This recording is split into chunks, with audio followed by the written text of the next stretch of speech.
The flames in the bowls rose higher than usual when news arrived of the prince crucified on the tree. Snow still lay in the shadows, but the courtyard smelled of spring and burnt resin. Servants carried water, falling and getting up. A baby slept in a cradle. Swords stood by the wall, and shadows stretched across the doorway as if they wanted to become people and demand something. At that moment, it became clear that the house would not collapse, but it would not remain the same. The woman in the dark cloak took off her glove and ran her hand across the table, as if wiping away dust, but in fact drawing a line.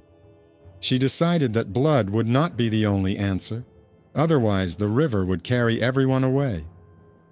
Thus began her long journey on thin ice between strength and intelligence.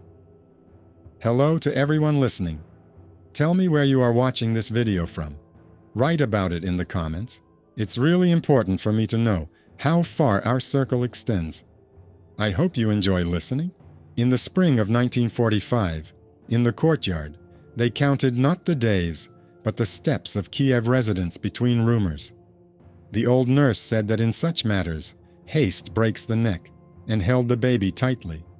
The boy's name was Sviatoslav. The pantry smelled of dried fish and wax. On the table lay a carved comb with a double knot pattern.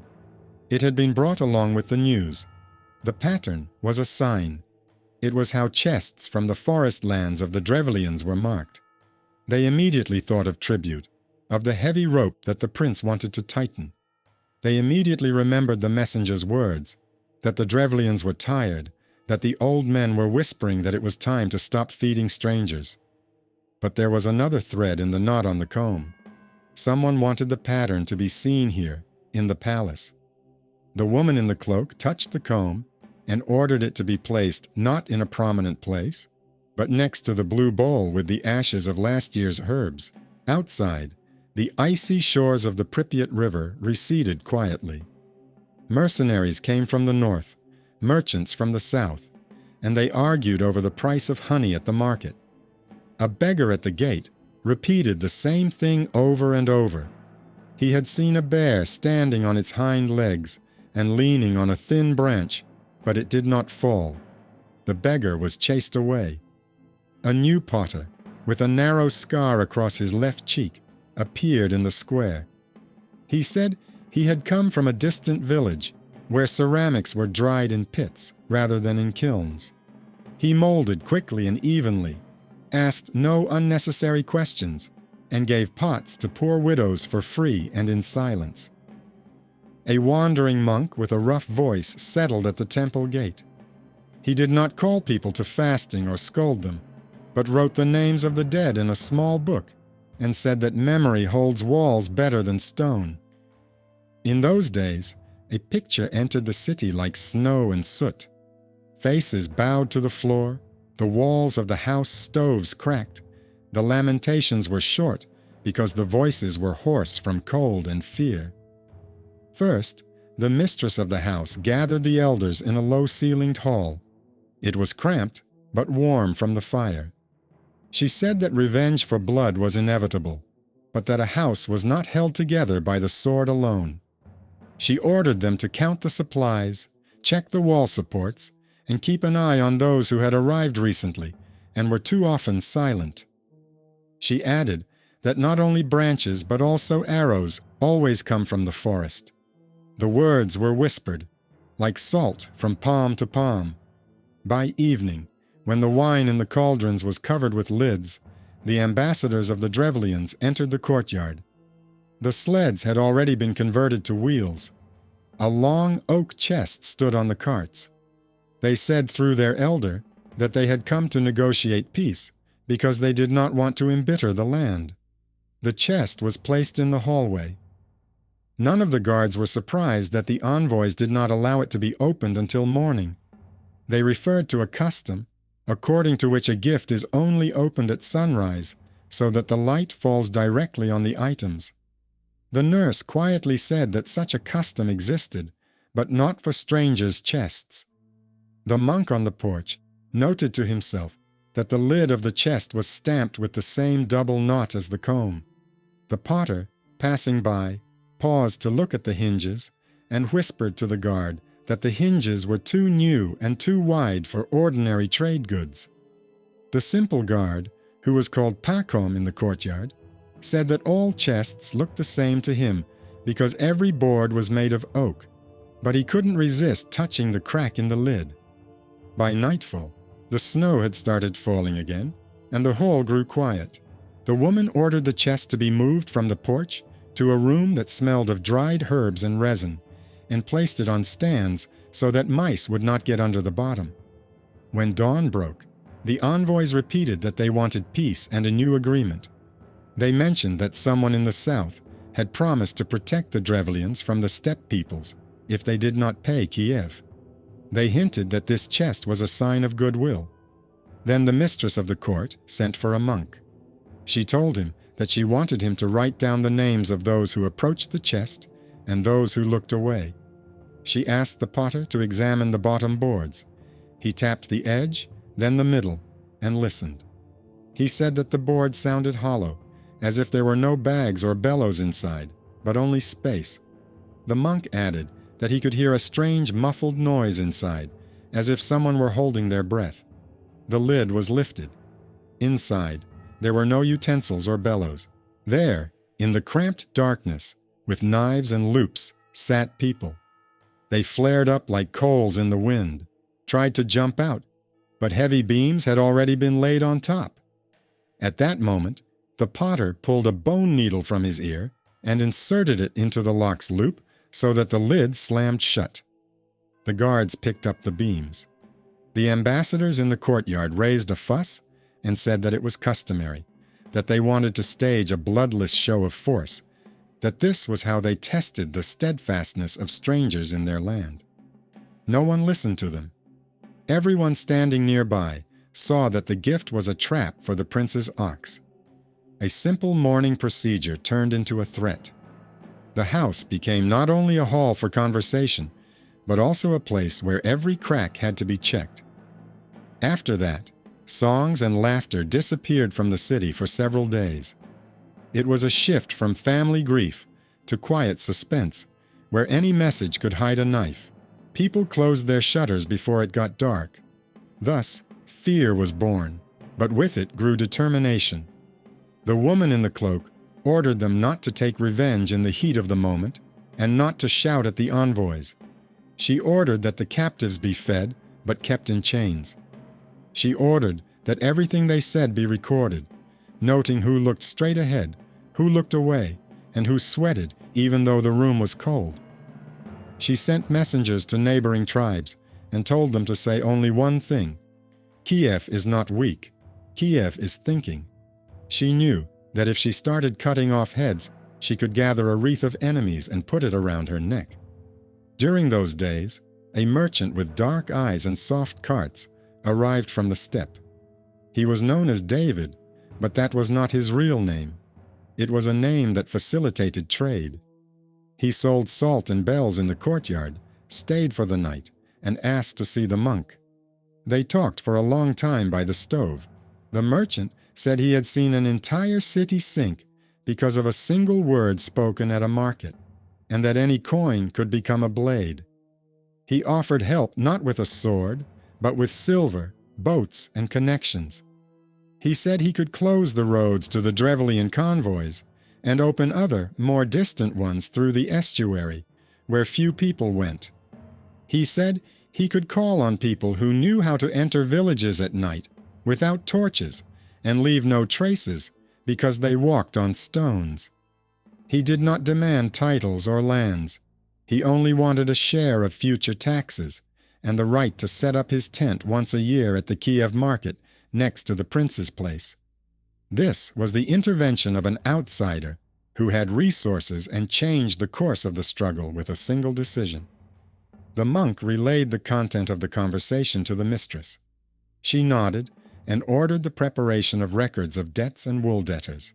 She said that the merchant's generosity was not free, but roads were especially expensive. During those same weeks, a young cook from a suburban village appeared in the house. She was brought by an old stableman who said that she had a light hand with dough and a strong back, and that she would not waste time talking. The girl's name was Milana, but in the courtyard she was simply called Mila. She was quiet, watched carefully, and understood quickly. She was put to work cleaning roots, and she arranged them the same way she had arranged the brushwood the day before, by length, thickness, and dryness. She peeked into the market when she carried a bucket and memorized who was trading with whom. She saw how the barterers pointed to small numbers at their feet with their fingers, so that no one above could see. When gifts and letters from the clans began to be brought to the house, she twirled the strings in her hands for a long time, and once told her nurse that numbers were tied in the knots.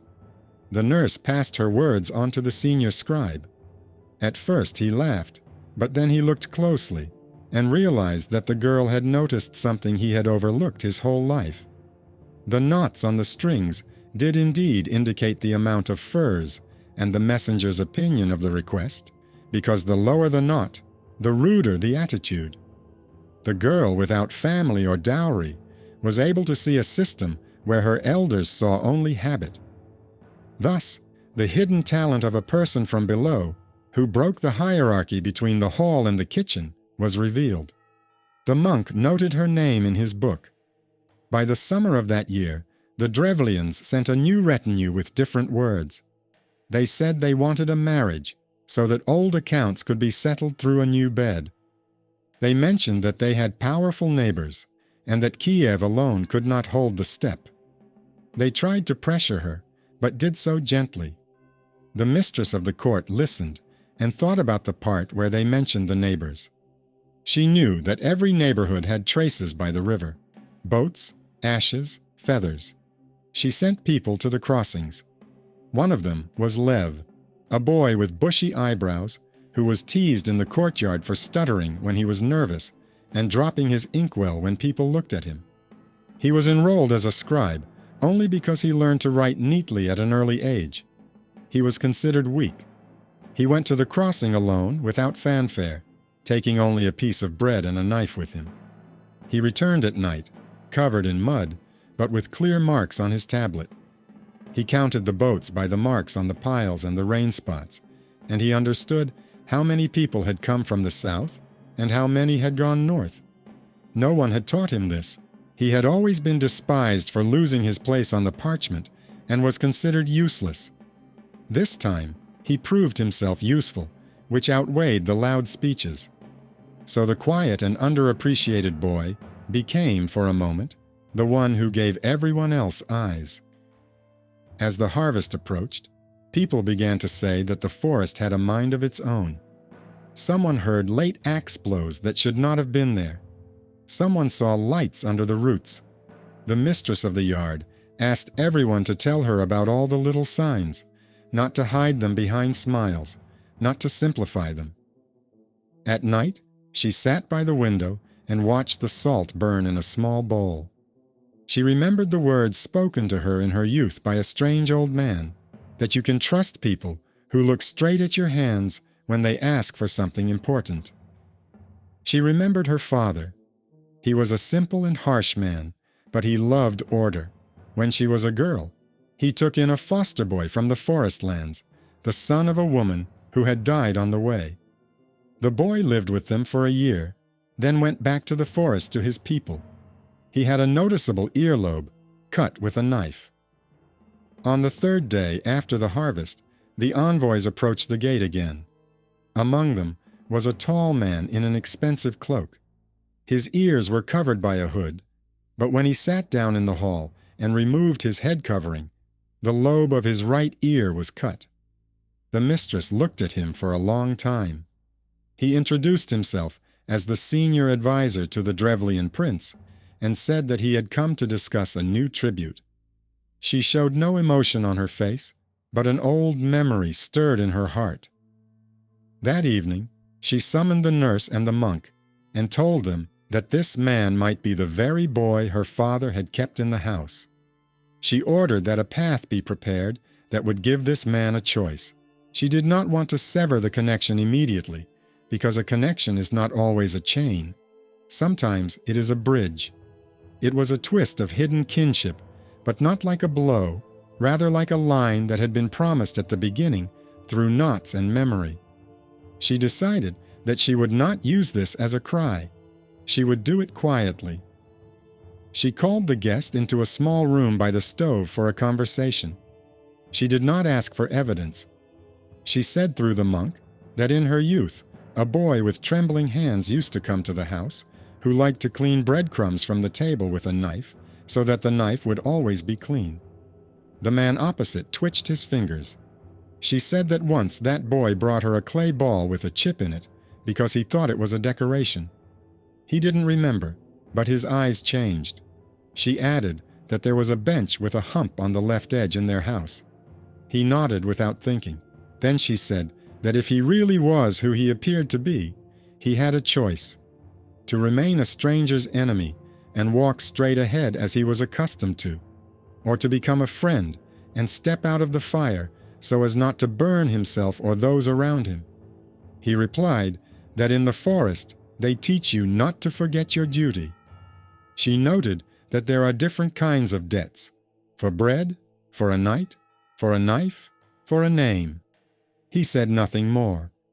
But that very night, he sent word through the scribe boy that tomorrow at noon, the Drevlians were preparing to seize the Kiev boat landing amid the noise of the fish trade, and that one of the Kiev voivodes would help them. The boy stumbled over every other word, but wrote everything down accurately. Thus, the old thread turned out to be a path, not a noose, and the underestimated scribe became a reliable link. In the morning, the Kievans held their usual market at the pier. Fishermen splashed water, women argued over space, dogs ran underfoot. The very voivode who was supposed to open the gates looked away in embarrassment. The mistress of the courtyard ordered not to catch him on the spot, but to pretend that everything was going as usual. She ordered the girl Mila not to go to the kitchen, but to walk between the rows as if looking for pepper and onions. She knew that the girl would remember the faces and knots on the belts. She told the potter to stand next to the barrels and look at the boards of the pier. The potter understood wood better than a swordsman. When the noise began and 10 men rushed to the gate, the potter poked a crowbar into the crack where the rotten hinge was, and the gate hung down, crushing 2 of them. The girl, Mila, saw a double knot with a small needle mark on the knot of one of the attackers, the same as on the comb at the beginning of spring. She remembered his face. At that moment, the clerk Lev was already standing by the stairs, holding a stone in his hands as if it were a promise that could not be broken. He signaled to the guards. The attack failed because everything depended on a single gate, which was held by the crowbar, and on a single boy who raised his hand at the right moment. The governor was arrested later, and a bag of small silver coins was found in his chest. He said that he just wanted to stop being poor, that he had been promised a soft bed and a warm fur coat. He was given his word that the trial would be open, and that word was kept. After this setback, the Drevlians changed their approach. They sent refugees to Kiev, women and children who had allegedly been expelled by other tribes for their ties to Kiev. The mistress of the court ordered that the refugees be housed in barns and courtyards, fed, and their names recorded. The girl Mila noticed knots in the strings of their bags time and time again, while the scribe Lev carefully recorded their names and notes about their kinship. These small details formed a network. The monk helped with the writing and said that a network of connections was more important than a single thick rope of revenge. Meanwhile, the merchant David brought boats with salt and people on foot and began to block the Drevlians' trade routes. He paid 3 of their elders not to come to the general council. He did this not out of kindness, but out of calculation, but the result was important. By winter, the Drevlians did something no one expected. They invited the Kiev mistress to their city, promising safety and negotiations on equal terms.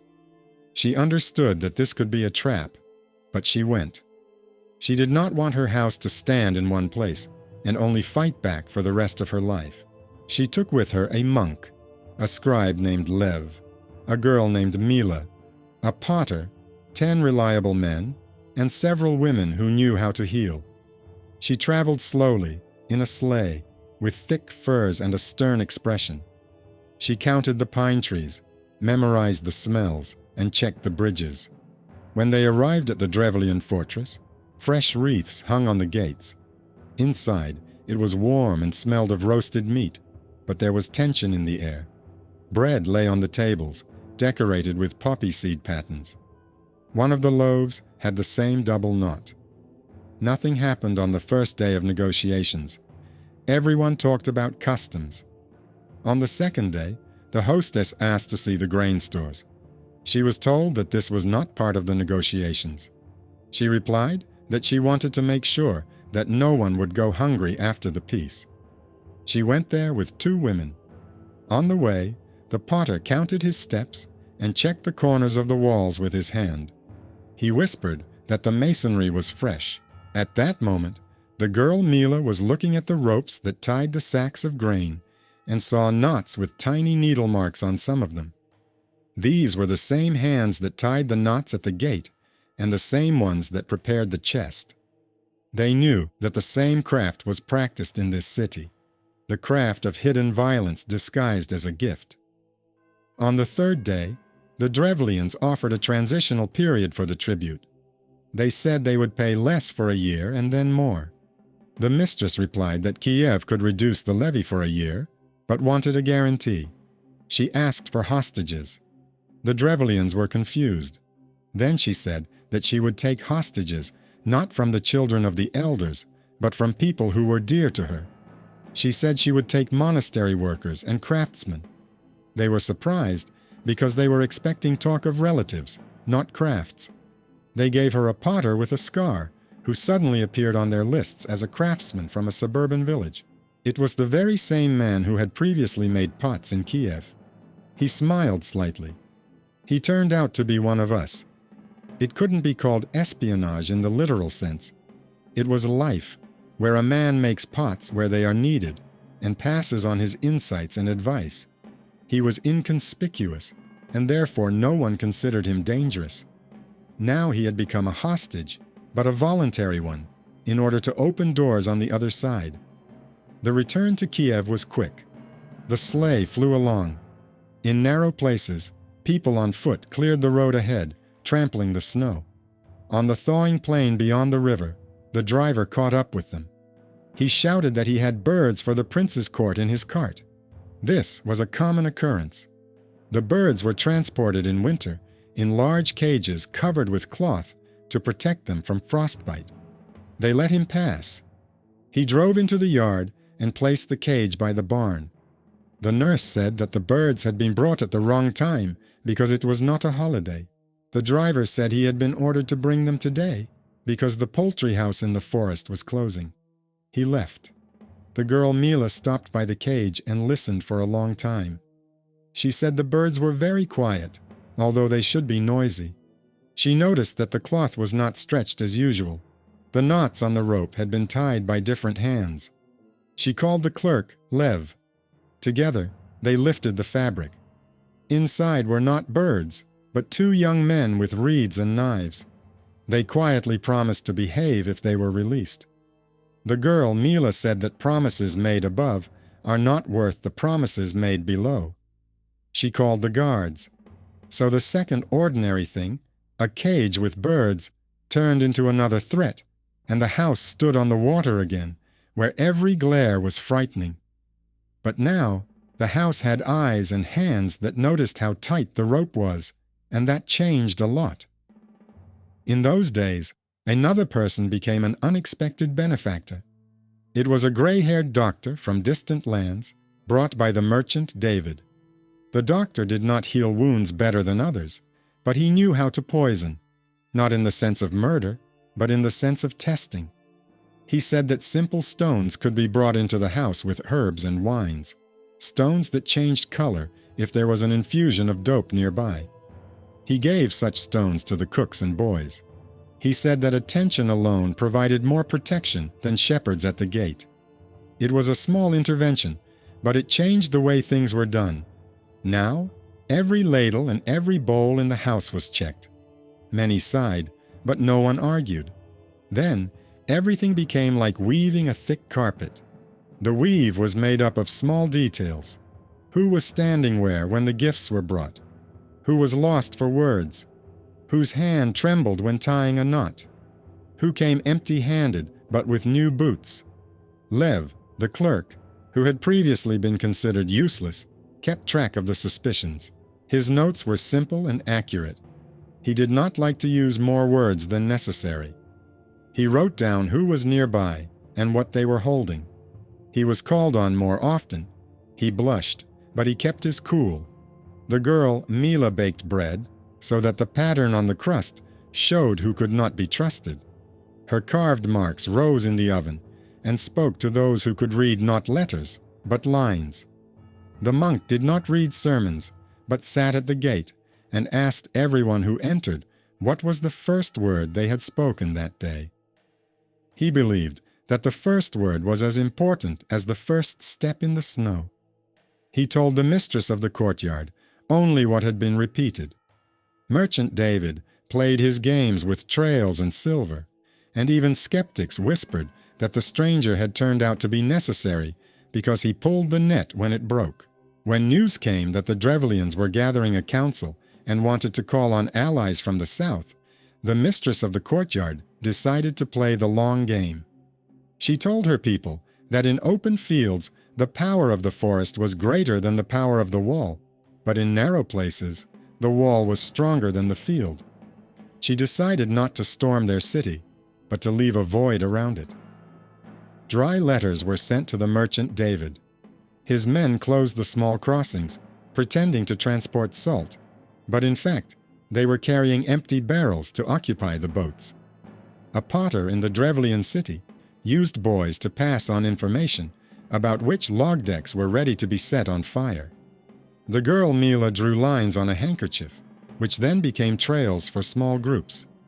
The monk remembered the names of those who had to leave the city disguised as pilgrims. The scribe Lev sat over the lists and put small dots next to those who had to take their children away on sleds because the bread there would soon run out. When winter was past its midpoint, the Drevlians' market became empty. They argued, counted sacks, shifted logs, and quarreled among themselves. Not all the elders joined the council because they were stopped on the road by decommissioned boats that were suddenly needed to transport salt somewhere far away.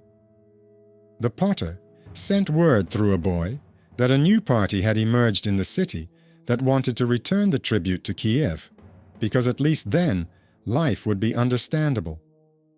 The man with the slit earlobe, the same one who once lived in the Kiev house, stood between the groups. He owed both the forest and the house by the river. He realized that if he continued to stand on the middle line, he would be crushed.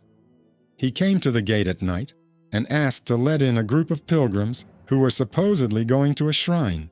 Among them were women with children and old people. He said he was doing this to repay his debt for the bread he had once eaten in someone else's house.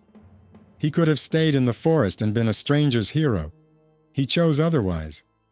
When his people found out about this, they called him a traitor. He replied that he was paying a debt that many did not understand. The words were conveyed through the boys, but they sounded like the choice of a grown man. The final act was not a loud one. There was no storming, no crashing of shields. There was drying up. The roads carried the flour away. Warm clothes changed owners not where the Drevlians wanted. One by one, they began to come to the gates of Kiev and ask for peace on the previous terms. No one forced them to kneel. They were forced to look straight ahead and warm their hands by the fire because cold cures insolence. The trial of the Kiev voivode was held in open court. He said that it hurt him to live among the rich while he was poor. He asked for mercy. He was given a punishment that did not bring shame on his family, but he lost the right to bear a sword. He was left alive and placed at the salt warehouse, where the accounts could be seen every day. It was strict and clear. A year after that spring, people were laughing again at the Kiev market. The girl Mila became the senior kitchen maid and was responsible not only for bread, but also for distributing supplies, because her eyes saw order where others saw sex. The clerk Lev still stuttered when he was nervous, but he became the one people listened to when it came to deciding who to believe. Merchant David received his share and a tent at the market next to the prince's place, but no closer. He understood the boundaries and did not try to circumvent them. The monk wrote a long list of names of those who had survived and said that memory was needed not only for the dead. The potter returned from the forest town with new scars on his hands and a new rope for his pots. The man with the cut earlobe became a mediator between the forest and Kiev. He did not seek love. He sought a smooth path. The house stood stronger than before, not because it was taller, but because it was supported by more people. By this time, many had already forgotten about the double-knotted comb. It lay next to the blue bowl with ashes. The mistress of the yard sometimes took it and ran her thumb over the grooves. She knew that any surprise does not come out of nowhere. First, someone makes a small mark with a needle. Then someone ties the wrong knot. Then someone comes to the house with a cage, and there are no birds in it. She built her power not only with a sword, but also with her mind, because she saw the world as a fabric made of simple threads.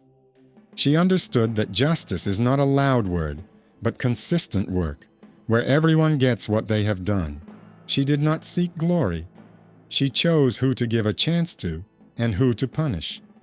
She could have burned down the forest once and for all, but she knew that scorched earth does not raise children.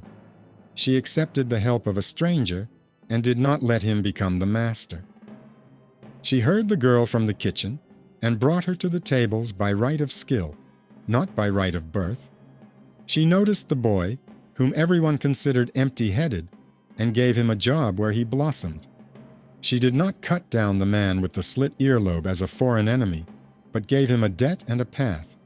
Thus, the signs anticipated at the beginning, the double knot, the new potter, the wandering monk, and the gifts in the chests, formed a chain of decisions where unexpected turns were prepared in advance and therefore honest. In the spring of 946, news came to the city again, but now it was not about attacks, but about changes in the lands beyond the forest. There, the elder had been replaced. The new one loved order and silence, but his people were poor. He sent envoys to Kiev and asked the craftsmen to help build grain storage facilities. He promised an equal exchange. The mistress of the court decided that it would be more profitable to give them carpenters and take not only furs from their land, but also people.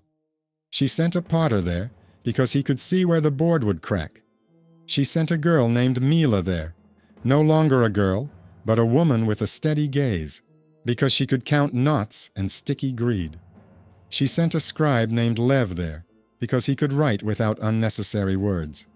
She did not go herself. She knew that the burden of power was the ability to stay in place at the right moment and send the right hands.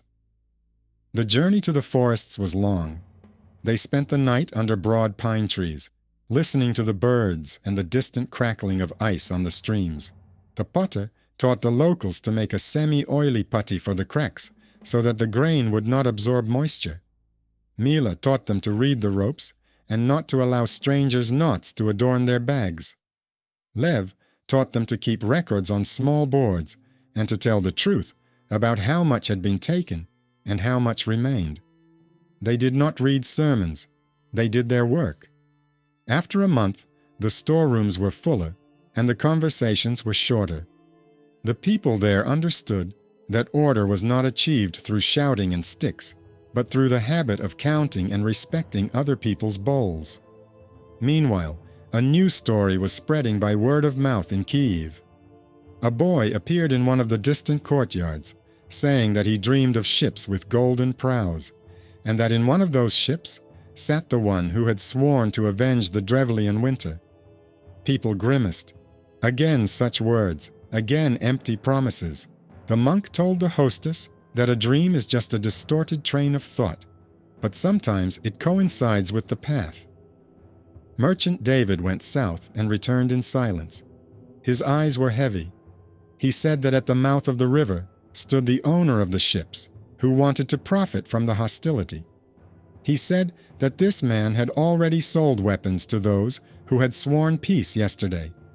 He said that new markers were being placed on the shoals so that the night ships would not run aground. He did not offer help. He stated facts. The woman in the cloak understood that peace was like walking through a swamp where every new step pulled at her like a root. She ordered preparations for meetings with neighbors and instructed her people not to fear the silver of strangers. Around the same time, the man with the slit earlobe returned. He came alone, without his retinue.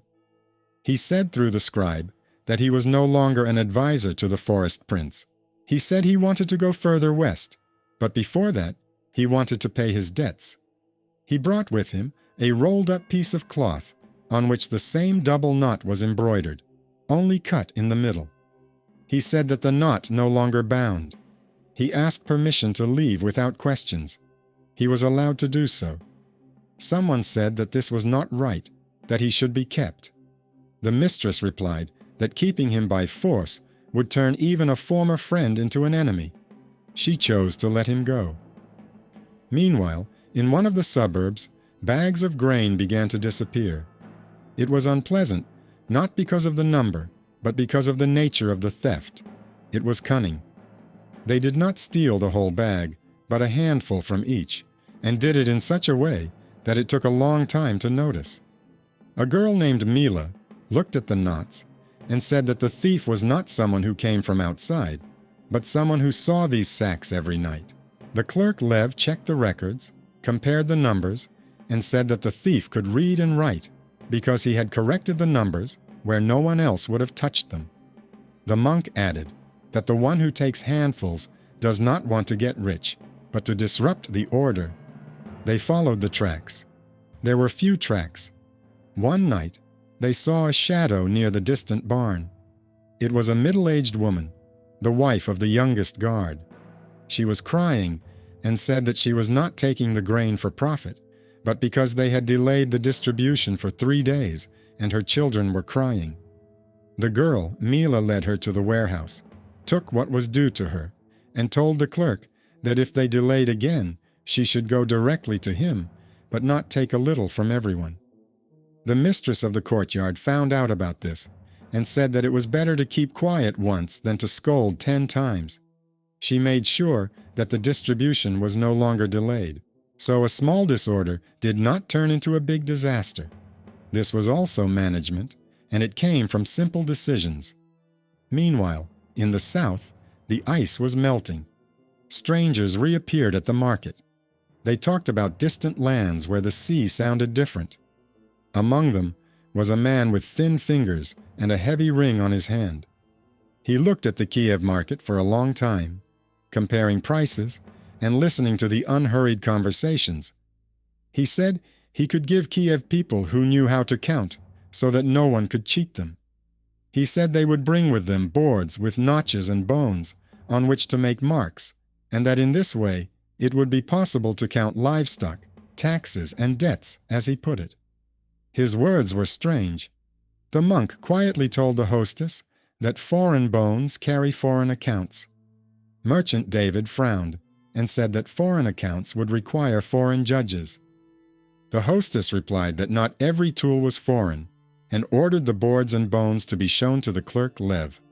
He ran his finger along the notches and said that they were no better than a small board and a piece of charcoal.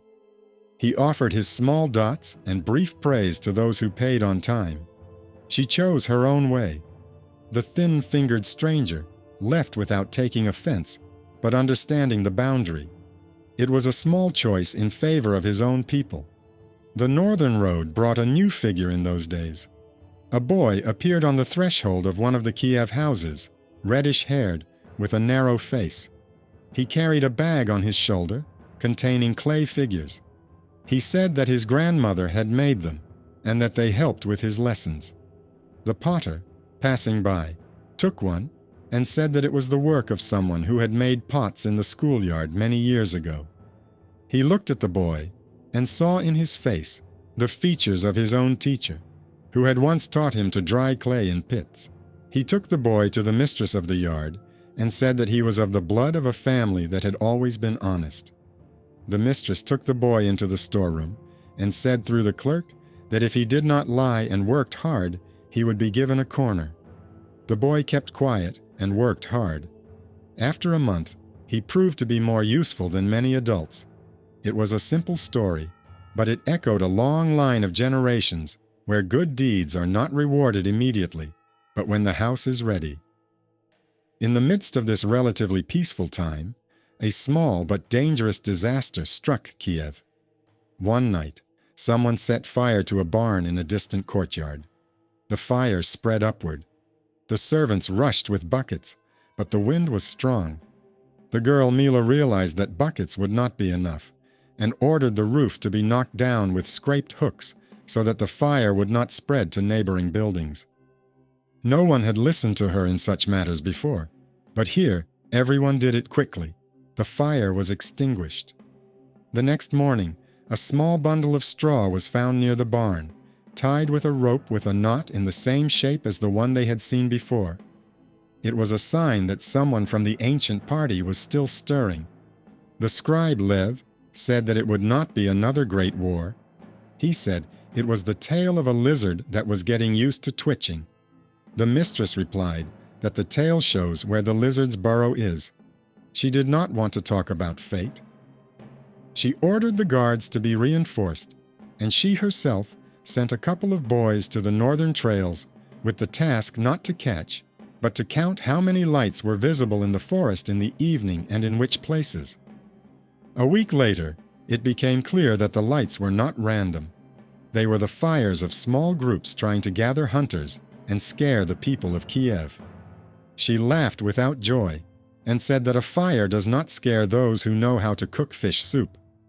By the end of that year, people in Kiev began to say that power was held not by one name, but by many hands. People who had previously considered themselves superfluous took their places. The boy with reddish hair began to help the potter. The girl Mila began to teach other girls to see order in baskets. The scribe Lev taught young people not to be afraid of paper, and the monk taught old people to say simple words about complex things. The merchant David brought salt and news, but no longer seemed like a miracle. He became part of the fabric that held the house together. The morality of that time was not marble. It was working. It wore out and was reinforced again. When new ambassadors from distant princes arrived, they saw not only the high tower, but also the clean courtyards, where there was no rubbish. They saw boys at the gate who were not afraid to ask questions. They saw women who could say, "Here will stand a jug, and here will be porridge, and no one will touch it with their hands." They saw order as a way of life. It was sobering.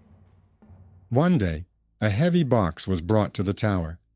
It was sent by an unknown benefactor from a distant land, as the letter said, as a sign of respect for the wise ruler. The box was placed next to the blue bowl. The nurse said it was generosity.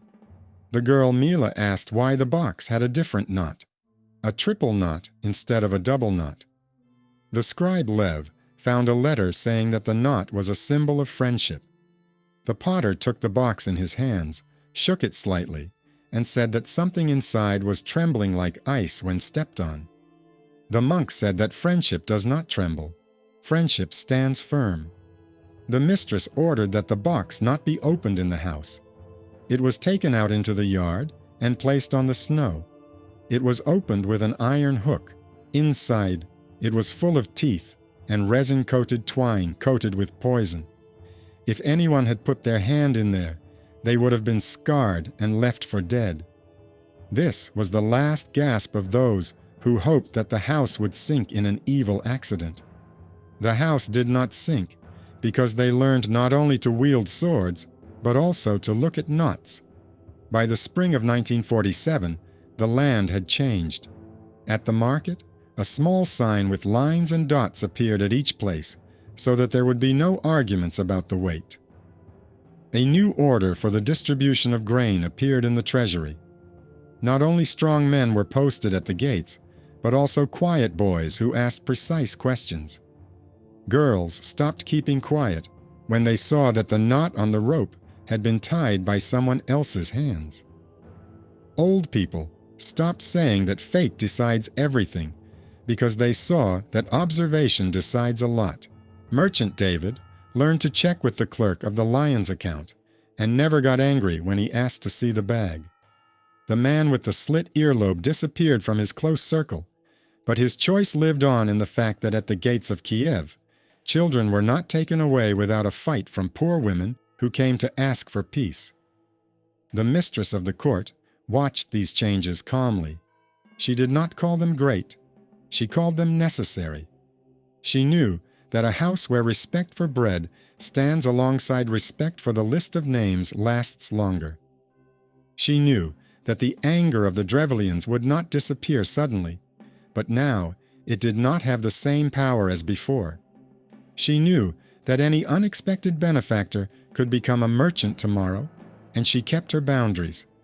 She knew that any boy without a hat could be the eye that would notice the missing grain, and she kept a place for him. She knew that a winter cage with supposed birds taught more attention than 10 speeches. She lived not for loud glory, but for solid work. When one day she picked up the carved comb with a double knot again, she told herself that a knot is not only a connection, but also stubbornness. It can be untied if you know where the thread came from. Over the years, she had learned to see the thread in every little thing. She achieved justice, not because the world had become kind, but because each step confirmed the next. She did not finish off her enemies when they were weak. She forced them to make a choice and live with it. It was the justice of her time, without unnecessary words, without foreign gods, without random miracles. The house stood firm. The people in it knew that they would not be sold for a fur coat or abandoned for a word. This knowledge was the strongest wall. This is how she was remembered by those who lived then and those who came later, not as a shadow with fire, but as hands that lead the house across the ice without falling through. Her fire was in the bowls and in the eyes of those who finally understood a simple thing. In a world where there may be teeth under the box, it is not a cry that saves, but attention, not passion, but determination, not chance, but choice. And when asked how they managed to take the blows and not drown, they simply replied, "The house listened, watched, and responded with action." This was wisdom that required no embellishment. This was the revenge of diplomacy, where every unexpected turn is hidden in advance in a small detail and is therefore honest, and the end is as clear as pure water in a bowl.